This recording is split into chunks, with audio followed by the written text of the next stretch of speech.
जय हिंद साथियों, आप सभी का स्मार्ट स्टडी वन में स्वागत है। जितनी दम है लगा दो, जितनी दम है लगा दो, पर जाने मत देना। अब की बार बिहार दरोगा 26 दिसंबर को एग्जाम होने वाला है। सिलेक्शन लेकर आना है। इसके लिए आपको करंट अफेयर सबसे मजबूत करना होगा, क्योंकि करंट अफेयर से सबसे ज़्यादा सवाल पूछे जाएंगे। चलिए हम लोग करंट अफेयर्स को स्टार्ट करते हैं। पूरे जोश के साथ आप लगे रहिए और आपका सिलेक्शन 100% होगा। जो भी भाई नए हैं प्लीज़ चैनल को सब्सक्राइब कर लें और मेरे साथ जुड़ जाएं। अब की बार बिहार दरोगा में सिलेक्शन 100% होंगे। चलिए हम लोग स्टार्ट करते हैं सितंबर माह का करंट अफेयर्स। देखिए, केंद्रीय महिला एवं बाल विकास मंत्रालय ने सितंबर माह को पोषण माह के रूप में मनाने की घोषणा किया है। तो हमें ध्यान रखना है, पोषण माह कौन से महीने को घोषित किया है? सितंबर माह को। अगले सवाल देखिए, गोवा के मुख्यमंत्री प्रमोद सावंत ने 1 सितंबर से राज्य के लोगों को मुफ्त पानी देने की घोषणा की है। मोस्ट इंपोर्टेंट सवाल बनेगा, यहाँ से ध्यान रखें आप सभी लोग। गोवा नागरिकों को मुफ्त पानी उपलब्ध कराने वाले देश का पहला राज्य बन गया है।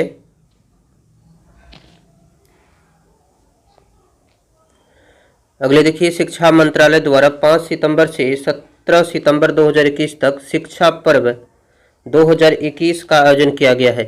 आपको ध्यान रखना है, शिक्षा पर्व 2021 का आयोजन कब से कब तक किया गया है। उद्घाटन किसने किया था? तो मोदी ने इसका उद्घाटन किया था, ये भी ध्यान रखें आप। अगले देखिए, मध्य प्रदेश सरकार ने सरकारी सेवाओं एवं पदों पर सीधी भर्ती के लिए ओबीसी के लिए 27% आरक्षण की घोषणा की है और इससे पहले 14% था। अगले देखिए, हाल ही में केरल के कोझिकोड में निपाह वायरस का मामला सामने आया है। यह वायरस चमगादड़ से इंसान में फैलता है। ध्यान रखें, चमगादड़ से इंसान में ये प्रसारित होता है, फैलता है। चलिए अगले देखते हैं। 7 सितंबर को श्रीनगर के राष्ट्रीय प्रौद्योगिकी संस्था में नैनो प्रौद्योगिकी पर 5 दिवसीय अंतर्राष्ट्रीय सम्मेलन का आयोजन किया गया। हाल ही में उत्तर प्रदेश के मथुरा में एक नए बुखार का मामला सामने आया है। एक नए बुखार का मामला जो है सामने आया है, जिसे स्क्रब टाइफस रोग नाम दिया गया है। स्क्रब टाइफस रोग नाम दिया गया है, ध्यान रखें। 4 सितंबर 2021 को भारत सरकार, असम सरकार और कार्बी समूह के बीच कार्बी आंगलोंग शांति समझौता पर हस्ताक्षर हुआ है। तो आपको ध्यान रखना है, कार्बी आंगलोंग शांति समझौते पर हस्ताक्षर कब हुआ? 4 सितंबर को हुआ। भारत सरकार, असम सरकार और कार्बी समूह के बीच, इन तीनों के बीच हुआ है। चलिए अगले देखते हैं, हम लोग आगे बढ़ते हैं।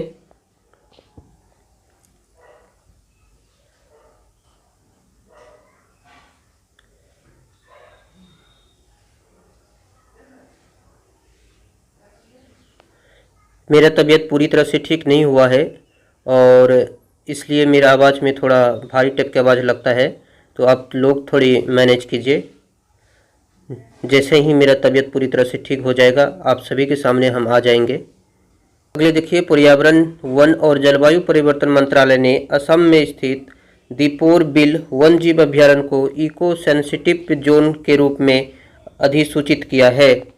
तो आप जो है दीपोर बिल वन जीव अभ्यारण्य कहाँ पे है, ये ध्यान रखना है आपको। तो ये असम में है। यह अभ्यारण्य मीठे पानी की झील है। यह जो है मीठे पानी की झील है और असम का एकमात्र रामसर साइट में ये शामिल है। यह अभ्यारण्य रामसर साइट में शामिल है, ध्यान रखना है। अगले देखिए, चंडीगढ़ में देश का सबसे ऊंचा एयर प्यूरीफायर टावर का निर्माण किया गया। यह 24 मीटर ऊंचा है, जो 1 किमी के क्षेत्र में वायु को शुद्ध करेगा। 1 किलोमीटर एरिया तक जो है ये वायु को शुद्ध करेगा। अगले, BHEL ने हैदराबाद में देश के पहले स्वदेशी रूप से विकसित राख कोयला गैसीकरण आधारित मिथेनॉल उत्पादन संयंत्र की स्थापना की है। तो क्या देख रहे थे हम लोग? BHEL ने हैदराबाद में देश के पहले स्वदेशी रूप से विकसित राख कोयला गैसीकरण आधारित मिथेनॉल उत्पादन संयंत्र की स्थापना की है। यह संयंत्र उच्च राख वाले कोयले से प्रतिदिन 0.25 टन मिथेनॉल का उत्पादन करेगा। अगले देखिए, भारतीय राष्ट्रीय राजमार्ग प्राधिकरण ने वायुसेना के लिए राजस्थान के बाड़मेर के पास NH 925A पर भारत की पहली आपातकालीन लैंडिंग सुविधा, इसे ध्यान रखना है, भारत की पहली आपातकालीन लैंडिंग सुविधा विकसित की है। इसका उद्घाटन रक्षा मंत्रालय राजनाथ सिंह तथा केंद्रीय राजमार्ग मंत्री नितिन गडकरी ने किया है। तो आप ये जरूर ध्यान रखें। अगले देखिए प्रधानमंत्री नरेंद्र मोदी ने अहमदाबाद में सरदार धाम भवन का वीडियो कॉन्फ्रेंस के जरिए उद्घाटन किया। यह भवन ग्रामीण छात्र एवं छात्राओं को अलग अलग छात्रावास की सुविधा प्रदान करेगा। नेक्स्ट, तमिलनाडु सरकार ने सुब्रमण्यम भारती की पुण्यतिथि को महाकवि दिवस, आपको ध्यान रखना है, महाकवि दिवस के रूप में मनाने की घोषणा की है।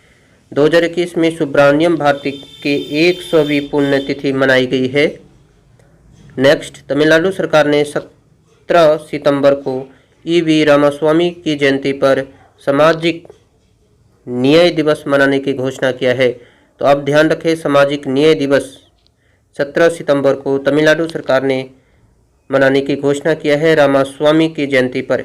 अगले देखिए, उत्तराखंड के रानीखेत में भारत की सबसे बड़ी ओपन एयर फर्नरी का निर्माण किया गया है। यह फर्नरी विभिन्न प्रकार के प्रजातियों को संरक्षित किया जाता है। जो फर्न होता है, फर्न के बारे में आप सभी को पता होगा, बायोलॉजी में पढ़े होंगे, थेलोफाइटा, बैराइडोफाइटा, टेरिडोफाइटा, जिम्नोस्पर्म, एंजियोस्पर्म। तो वहाँ फर्न के बारे में पढ़े होंगे। एक पौधे होते हैं जंगल टाइप के, जिसके भी घर, जो भी भाई का घर गांव में पड़ता होगा वो दिखा होगा इसे, है ना। इसका जड़ काफ़ी मजबूत होता है। ये छोटे पौधे होते हैं पत्ती टाइप के, सभी टाइप से खिले होते हैं इस तरह से। एक ही तरह से अब चित्र बनाने की कोशिश करते हैं हम। देखिए, फर्न का पौधा एक ही तरह से, यहाँ जड़ है बीच में, और ये सभी तरह से खिले हैं इसके पत्ते, इस तरह से होते हैं, उसे फर्न बोलते हैं। अगले सवाल, नेशनल इंस्टीट्यूशनल रैंकिंग फ्रेमवर्क 2021 के अनुसार लगातार तीसरी बार IIT मद्रास को ओवरऑल देश का सर्वश्रेष्ठ संस्था चुना गया है। ध्यान रखें। अगले देखिए, मध्य प्रदेश पावर सेक्टर में साइबर अटैक को रोकने के लिए साइबर सिक्योरिटी लागू करने वाला देश का पहला राज्य बन गया है। तो आपको ध्यान रखना है, साइबर सिक्योरिटी लागू करने वाला देश का पहला राज्य कौन बन गया है? मध्य प्रदेश। साइबर अटैक को रोकने के लिए ऐसा किया है मध्य प्रदेश ने। अगले देखिए, तेलंगाना ड्रोन के माध्यम से, जो तेलंगाना राज्य है, तो तेलंगाना राज्य ने ड्रोन के माध्यम से दवाओं को दूर दराज क्षेत्रों में पहुंचाने वाला देश का पहला राज्य बना है। और तेलंगाना ने इसे medicine from the sky project नाम दिया है। तो तेलंगाना ने इसे medicine from the sky project नाम दिया है। आप जरूर इसे ध्यान रखें। नेक्स्ट, प्रधानमंत्री नरेंद्र मोदी ने 13 सितंबर 2021 को उत्तर प्रदेश के अलीगढ़ में स्वतंत्रता सेनानी तथा समाज सुधारक राजा महेंद्र प्रताप सिंह के सम्मान में विश्वविद्यालय की आधारशिला रखी है। इसे ध्यान रखें, समाज सुधारक थे महेंद्र प्रताप सिंह, और इसके सम्मान में जो है विश्वविद्यालय की आधारशिला रखी है उत्तर प्रदेश में मोदी। अगले देखिए, 15 सितंबर 2021 को प्रधानमंत्री नरेंद्र मोदी ने उपराष्ट्रपति वेंकैया नायडू तथा लोकसभा के अध्यक्ष थे कौन? ओम बिरला ने लोकसभा एवं राज्यसभा टीवी को मिलाकर संसद टीवी को लॉन्च किया है। तो संसद टीवी को लॉन्च किया है, आप इसे जरूर ध्यान रखें। किसको किसको मिला के, ये बात को याद रखें। और इसमें कौन कौन शामिल थे ये भी याद रखें। प्रधानमंत्री है, PM है, इसके बाद उपराष्ट्रपति है, इसके बाद लोकसभा अध्यक्ष है ओम बिरला। लोकसभा और राज्यसभा टीवी को मिलाकर संसद टीवी बना दिया गया है, ध्यान रखें। अगले देखिए, टाटा स्टील कंपनी ने जमशेदपुर में भारत का पहला कार्बन कैप्चर संयंत्र स्थापित किया है। तो टाटा स्टील कंपनी ने जमशेदपुर में भारत का पहला कार्बन कैप्चर संयंत्र स्थापित किया है। यह संयंत्र प्रतिदिन 5 टन कार्बन डाइऑक्साइड को अवशोषित करेगा, CO2 को अवशोषित करेगा। ऐसी तकनीक अपनाने वाला टाटा स्टील भारत की पहली कंपनी बन गई है। अगले सवाल, मुंबई के 12 वर्षीय पर्यावरण कार्यकर्ता अयान सांकता को पवई झील के संरक्षण के लिए 2021 इंटरनेशनल यंग इको हीरो के रूप में चुना गया है। तो 2021 इंटरनेशनल यंग इको हीरो के रूप में किसे चुना गया है? तो अयान सांकता को चुना गया है पवई झील के संरक्षण के लिए। अगले देखिए, नीति आयोग के अटल इनोवेशन मिशन ने इसरो तथा सीबीएसई के सहयोग से स्कूली छात्रों के लिए स्पेस चैलेंज लॉन्च किया है। तो स्पेस चैलेंज किसने लॉन्च किया है, ये आप ध्यान रखें। इसके तहत छात्रों को अंतरिक्ष के क्षेत्र में नवाचार को बढ़ावा देने के लिए प्रोत्साहित किया जाएगा। अगले सवाल देखिए, CISF की अधिकारी गीता समोता अफ्रीका के तंजानिया में स्थित माउंट किलिमंजारो तथा रूस के माउंट एल्ब्रुस को फतह करने वाली सबसे तेज भारतीय बनी है। मोस्ट इम्पोर्टेंट सवाल है, इसे ध्यान रखें आप। अगले देखिए, उत्तर प्रदेश सरकार ने इलेक्ट्रॉनिक्स उद्योग को बढ़ावा देने के लिए इलेक्ट्रॉनिक्स पार्क की स्थापना की घोषणा किया है। तो इलेक्ट्रॉनिक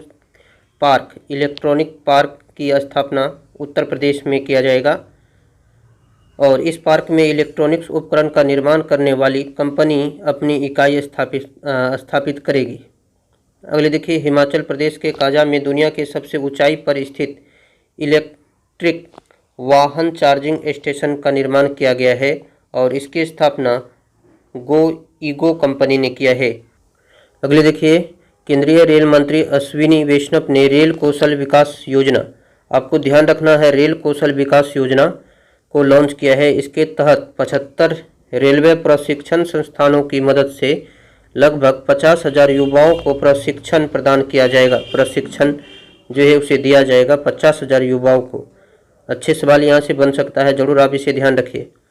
नेक्स्ट, राजस्थान सरकार ने राजस्थान पर्यटन व्यापार अधिनियम 2010 में संशोधन कर नया विधेयक पारित किया है। इसके तहत राज्य में पर्यटकों के साथ होने वाले दुर्व्यवहार को अपराध घोषित कर दिया गया है, ये भी ध्यान रखें।